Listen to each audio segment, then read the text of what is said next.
scattered, each one going his own way, leaving me alone. Yet I am not alone because the Father is with me. I have told you all this so that you may have peace in me. Here on earth you may have many trials and sorrow, but take heart because I have overcome the world.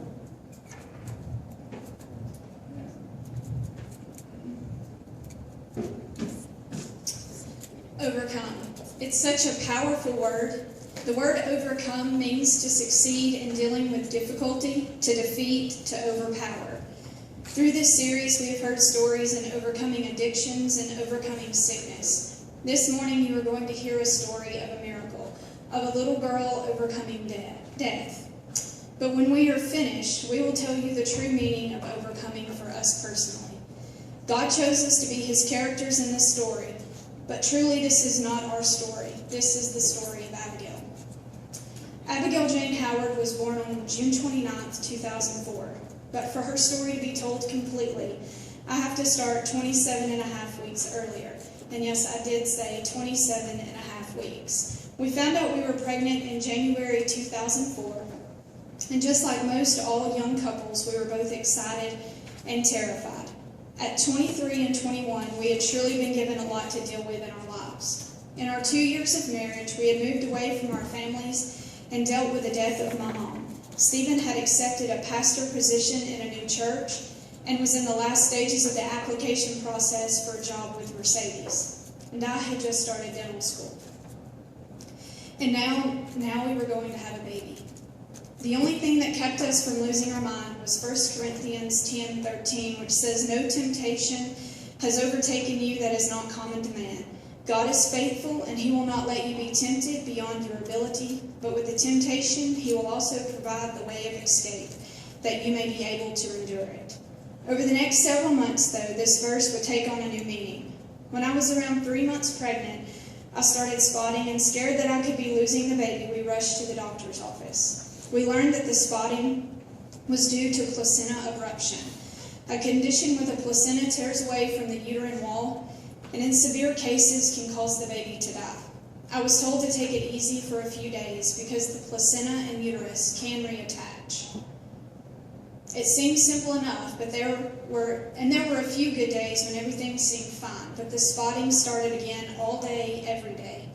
The next appointment showed that the placenta had reattached, but a blood clot had formed between the two, causing the spotting.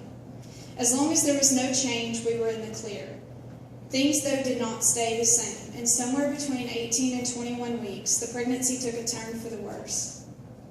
I got up in the middle of the night to go to the bathroom, and there was a gush of fluid. Stephen and I knew something was wrong, so another doctor's visit and a test revealed that he did not feel at that time that my water had broken. Everything was fine once again.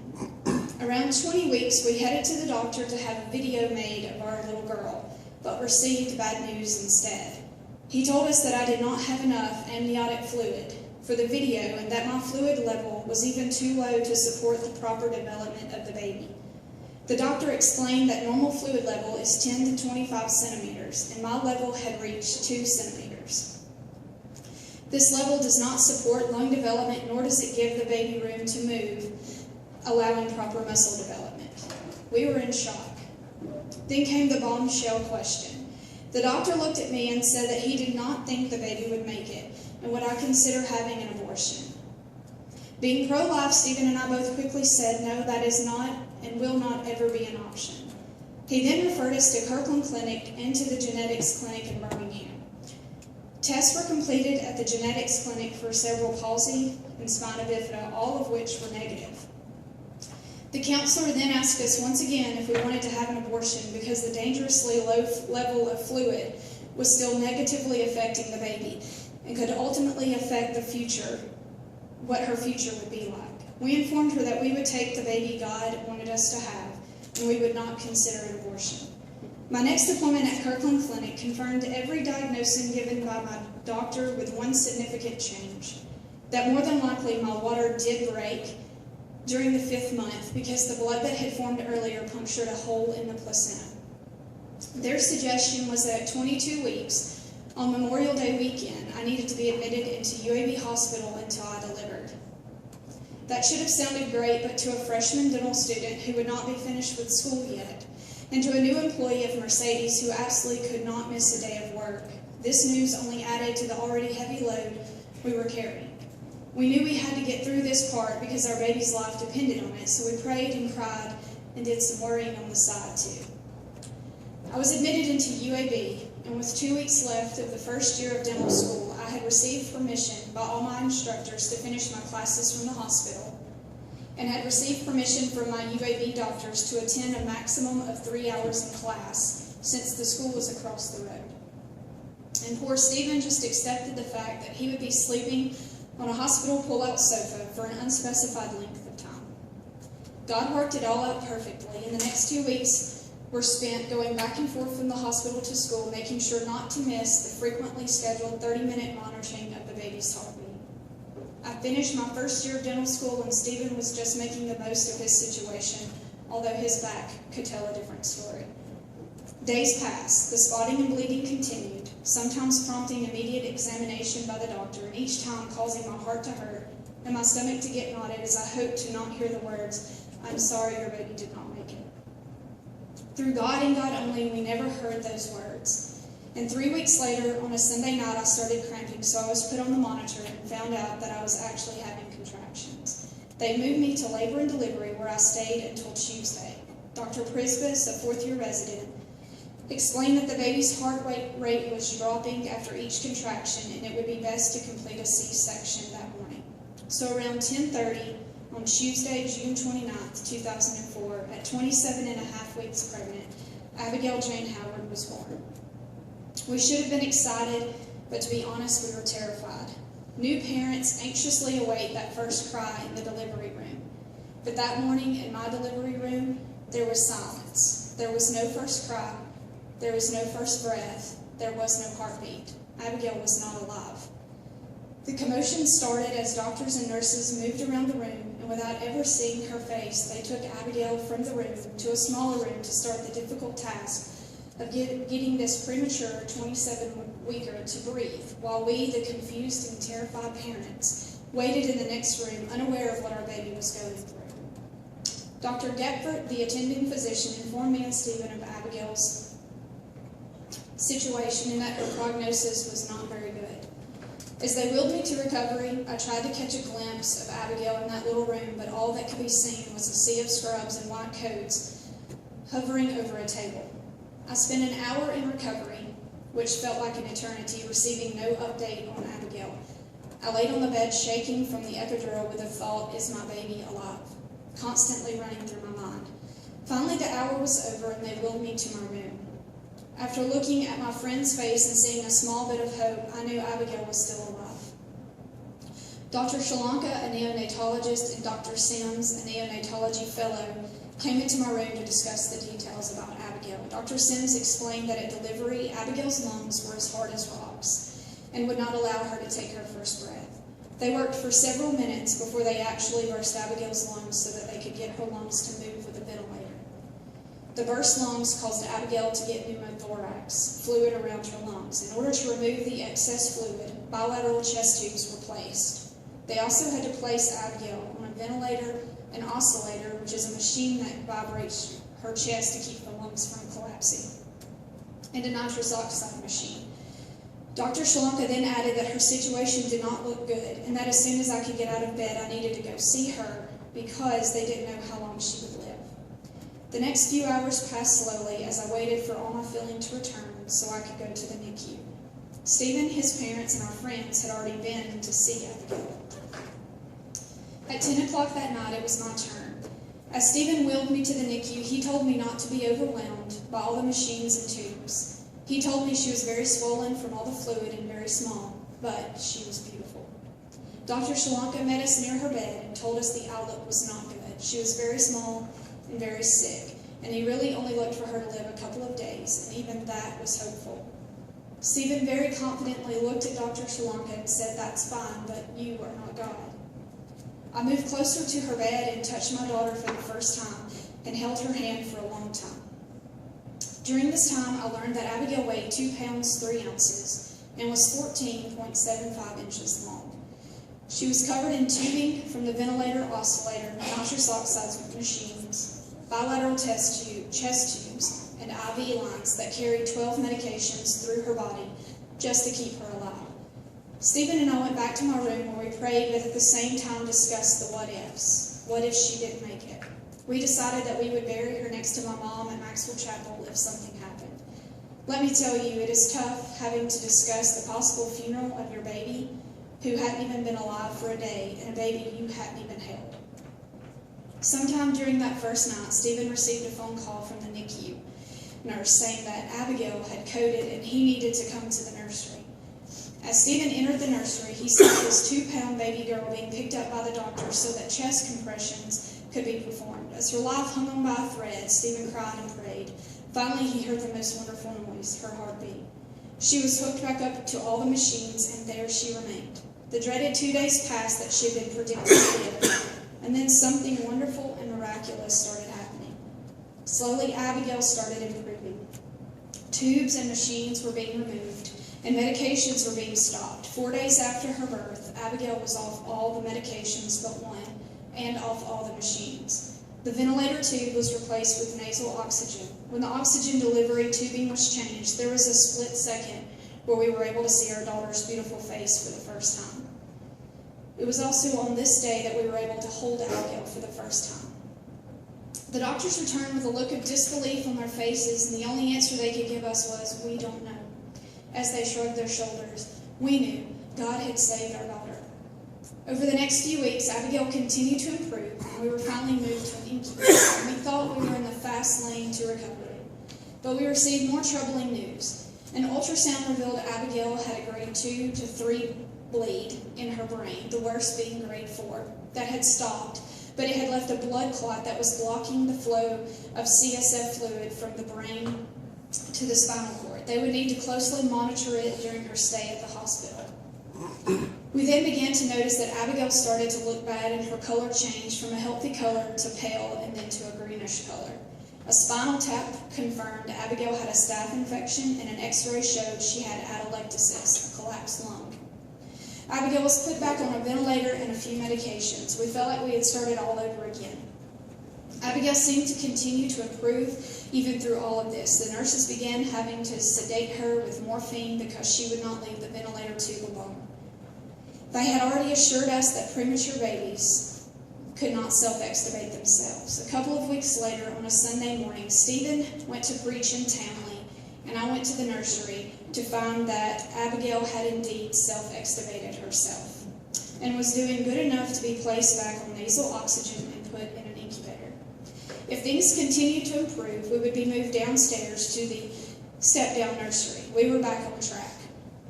In 2 days, Abigail was moved downstairs, where she stayed for the next 6 weeks. Those last 6 weeks were calm, with improvement each day and no scares. We were basically waiting for Abigail to go 5 days without a bradycardia, which is a condition where you stop breathing for 20 seconds and you have to be stimulated to breathe. This wait seemed forever, especially when you had to start the day count over several times, twice at day 4. Finally, at the end of September, almost her exact due date, we were told we could take Abigail home. But before we left, they wanted to complete one more ultrasound to reevaluate the blood clot. We waited on the news, and once again it was bad. The blood clot was still there, and now the ventricles in Abigail's brain were swelling, a condition known as hydrocephalus. They had notified the head pediatric neurosurgeon at Children's Hospital, Dr. Blunt, and he was expecting us as soon as we left UAB. From one hospital to the next, one more night away from home, and more tests and evaluations, and we left Children's Hospital with brain surgery scheduled the next week for a 3-month-old 5-pound baby. Our first week at home flew by, and a week later, sometime in October, we watched as the nurses carried our baby to an operating room where she was having brain surgery. And at this time, I'm not sure that it had all sunk in completely. Dr. Blunt placed a VP shunt from the back of Abigail's head to her abdomen that now would be draining the excess fluid from her brain to her abdomen. The excess fluid would either be reabsorbed or excreted in her urine. 2 days later, we were sent home with instructions to monitor her closely because infection could set up in the next 6 months, but shunt failure could happen at any We made it home for good this time, trying to get back to a normal life. You see, this was the first time since May, 5 months, that we were truly back home. Stephen and I had lived in Birmingham the entire time Abigail stayed in the hospital. We found a UAB townhouse across the street from both the dental school and the NICU, where we basically went to sleep for all of about 2 to 4 hours a night before our day started all over again. We were those parents that probably drove the nurses crazy because we never left except to go to school and work and to sleep a little. When we finally made it to this part, we were exhausted, physically, emotionally, and spiritually. We were ready for normal, for calm, and don't forget sleep. Stephen and I assumed too quickly that life would maybe become a little easier for us, but we were wrong. The next 3 years of Abigail's life can be summed up as sick, sick, and sick. We were at the doctor's office 3 to 6 times a month while trying to work and go to school. Abigail stayed on antibiotics and steroids all the time and had to do breathing treatments with a nebulizer every day, sometimes as much as every 4 hours, day and night. Abigail had been to the doctor so much that by age 3, she did lab work by herself. Finally, right before her 3rd birthday, we were sent to Dr. Brassfield, a pulmonologist, who diagnosed Abigail with bronchopulmonary dysplasia, which is just a fancy term for underdeveloped lungs. And she had asthma. She said at this time Abigail's left lung was collapsed, and she assumed it had been like that for a while. She told us that without the x-ray we may not have known, because unlike most kids with this condition, Abigail had no fever, was breathing at 98% oxygen saturation level, and was playing and running without having any trouble breathing. Dr. Dana, as we called her, decided to put Abigail in the hospital over Memorial Day weekend in 2007 to run tests for other possible lung conditions like cystic fibrosis, and also to complete a CT on her lung. All of the tests revealed no new information, and she did not have CF. Dr. Dana adjusted her medications and said we would have to wait and see if it improved. One hurdle was over. The next appointment in 2007 was the yearly exam with the neurosurgeon. Abigail had a CT scan of her brain just like the 2 previous years, but this CT was different. Dr. Blunt found that the ventricles in Abigail's brain were swelling again, but surprisingly, Abigail exhibited none of the obvious symptoms of shunt failure. We decided to wait a couple of months and repeat the scan to see if it worsened or stayed the same. In the midst of these appointments, I was preparing for my graduation from dental school, preparing for state boards, and oh, not to mention, I was 6 months pregnant with Evan. Crazy, right? Over the summer, I did graduate, but the job I had lined up fell through at the last minute. And then on August 29th, Evan was born, as healthy as a baby could be. In September, we repeated the CT of Abigail's brain and scheduled another brain surgery in October, almost 3 years to the day that the original shunt was placed. Dr. Blunt replaced the upper portion of the shunt, the portion in her brain, because the old shunt was clogged with scarred tissue. He explained there was no guarantee that she would not have to have this same surgery again. We headed home 2 days after surgery, wondering again, would it ever get easier? Over the next couple of years, Abigail seemed to improve. Yes, she still got sick, and her left lung still collapsed, but it was less frequently and her recovery was quicker. We were so thankful to God for each blessing, and more were to come. At Abigail's 3-year-old checkup, her pediatrician told us that mentally, Abigail was on a 5-year-old level, and at age 4, she was on a 6-year-old level. Physically, she was always smaller than she should have been and never on the growth chart, but her size did not affect her physical abilities. From a child who was supposed to be physically or mentally deformed, Abigail had proven every doctor wrong and exceeded every expectation. Today, I am proud to say that Abigail is 12 years old. She is finally on the growth chart, does not have to see a pulmonologist anymore, and has been given good reports at the neurosurgeons every year since surgery in 2007. She is a straight-A student, loves music, she plays 3 instruments, and loves the Lord with all her heart. Even at 12 years old, Abigail does not realize the impact she has had on people's lives, but hopefully one day she will fully understand. A few years ago, we learned that Abigail's story was still being told at UAB by the nurses in the NICU. She has even been talked about in medical conferences in Georgia by the neonatologists from UAB. Josh, will you pull up that picture of the doctors? This picture was taken when Abigail was 7, We went back to the NICU just to see who might be working that day. Dr. Sims, who is the guy on the left, is from the beginning of the story. He's now a neonatologist. He told us on the day that this picture was taken that he tells Abigail's story to the new residents rotating through UAB. He tells them about not giving up on a baby until you feel it in your heart. He was the one in that little room with Abigail the day she was born that kept working on her when everyone else had given up, because he said he just didn't feel deep down that it was time to quit. Dr. Allison Black on the right was a pediatric resident at the time of Abigail's birth and was just assigned to her for a month. At the time this picture was taken, she was now a neonatology fellow at UAB. She told me and Abigail that day that she had used Abigail's story for her application essay into the neonatology program.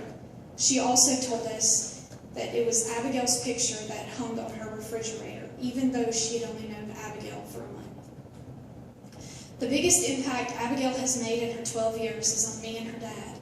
You see, after reading all of the miracles of God over and over, we got to witness one firsthand. We got to take our miracle home, and we get to see her growing into the beautiful young lady she is today.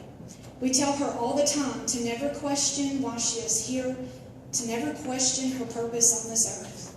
We know that God saved her for a reason, and that He obviously has such a wonderful plan for her life, one that will continue to give God glory and praise. Now, before I turn this over to Stephen to close, I want to share how God is still at work in this story. You see, Scott is doing this series for about 6 weeks, and he asked us to speak today on September 18th.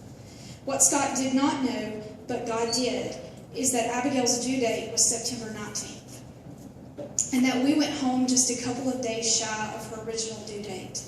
This weekend is super special to us because according to every test, will you pull up that last picture?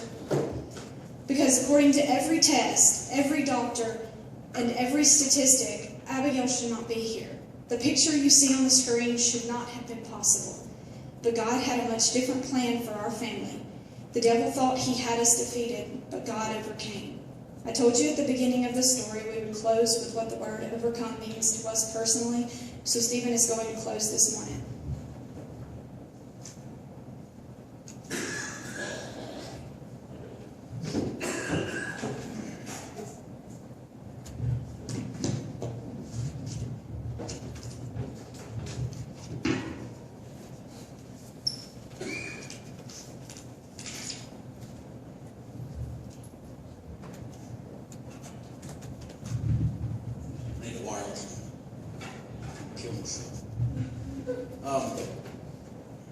I have to compose myself a little bit. Believe it or not, this first time I look at all the pictures. The last time we done this 5 years ago. So when I see these pictures, I start tearing up. In 1 John chapter 5,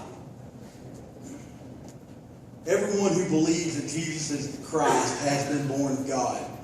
And everyone who loves the Father loves whoever has been born of Him.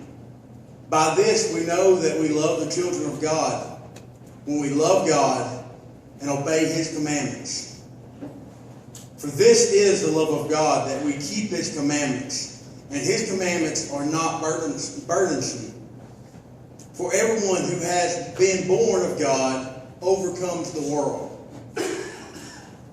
Our faith. And this is the victory that has overcome the world, our faith. Who is it that overcomes the world except the one who believes that Jesus is the Son of God?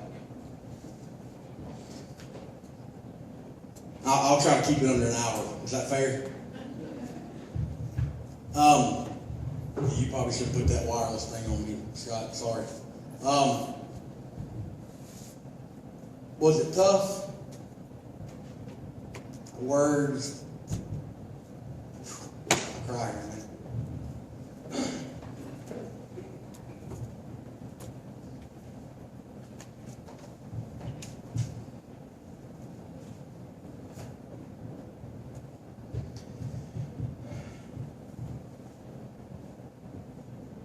My wife done good. She didn't tear up. I don't really want to cry. It was tough. look at the diaper. I'm going to lean over and fall on the table and break it. Y'all see that? Won't fit on a doll. That was her diaper.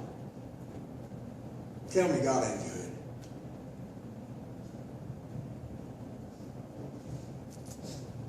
Oh, Lord. Hey, Doc, I'm about to call in tomorrow. I might fall off the stage if it hurt. This is a blood pressure cup on my finger. That's what was on her for 2 months. Tell me God ain't good.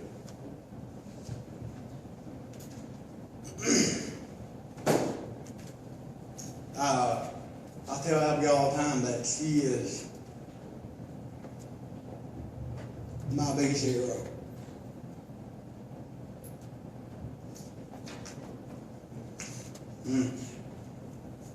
Someone gonna cry. I can remember seeing her go when Samantha was talking about going to the doctor.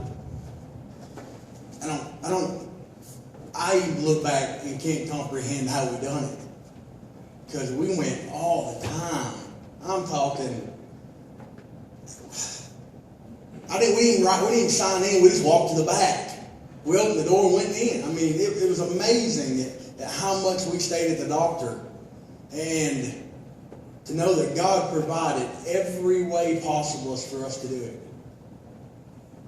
It's amazing to see how God can work if you let Him. She talked about Dr. Sims. And when she was talking about it, it played on my heart. And I know we're talking about overcoming. And we overcame a lot. Abigail overcame a lot in her life, and she will continue to overcome things in her life. This is each and every one of us do every day of our life. We overcome every day we live, right? Scripture just told us in 1 John 5 that if you are a follower of Christ, you've overcome the world already. If you're a believer, you've done it. You just have to accept it. What does that mean? Well, every day you wake up, devil's going to come for you. You know he is, right? How many teachers we got in here? Come on. I know there's a bunch. Raise your hands up. Up high. Up high. We overcome it every day you walk in that classroom, don't we? Because there's a couple of them you'd love to reach over and just grab one time. And not kill them, just choke them. Just for a minute. Just sit them back down. Maybe for the rest of the day, they'll be good. Not that I would ever do that. I would never do that to any child. Right, Evan? But we overcome every day. We just don't realize it. Abigail's story is a little bit easier to see how we overcame life, how we overcame hard situations, how we overcame difficult situations. And for me to look at that, it's like, oh, I see God all day in that. I mean, it's easy. But we do it every day. We do it every day if you're a believer. If you're not living a life of overcoming every day, the Bible just told us if you're a believer, you should be overcoming every day. But when I heard her talk about Dr. Sims, and I like Dr. Sims because he's that stubborn. Now, I don't know how many of you understand the lingo she used, because if I hadn't been there so long, I wouldn't know what half them words meant. But since I lived there for 3 or 4 months, I kind of understood. But she was talking about a fellow, which is a pediatrician, working to be a neonatologist, which is the highest level of pediatrics. Did y'all get all that? Did I say that right? Yeah, I thought I did. I never know with me. So, in the room that she talked about passing by, there were 7 doctors in there. These are all UAB, top notch. There's not many more people in the world better than them at this, period. There's 6 neonatologists, which is the highest level doctor you can be in pediatrics, and 1 fellow. I kind of like Dr. Simpson. He kind of reminds me of me. All the smart guys said, Quit. Hey, she's done. We're done. He's that stubborn guy going, nah, oh no, you're going to breathe. Oh, you're going to breathe. I promise you're going to breathe. All the smart said, nah, there's no sense. It's not going to happen. She's dead. And he said he felt it in his heart. He couldn't quit. I'm very thankful the man felt it in his heart that he couldn't quit. Amen? I'm very thankful that he listened to God speak to him and says, not yet, son. You keep working. I'm going to perform a miracle. But it took him listening to that voice in his head tell him not to quit. Which leads me to another scripture. This is where I apologize to God because we ain't talking about overcoming. Hebrews chapter 3, verse 7 says, therefore, as the Holy Spirit says, today, if you hear his voice, do not harden your hearts as in the rebellion on the day of testing in the wilderness. If you hear his voice, if you hear God talking to you, don't turn your ear to him. Abigail would not be here today if Dr. Sims had turned his ear on God.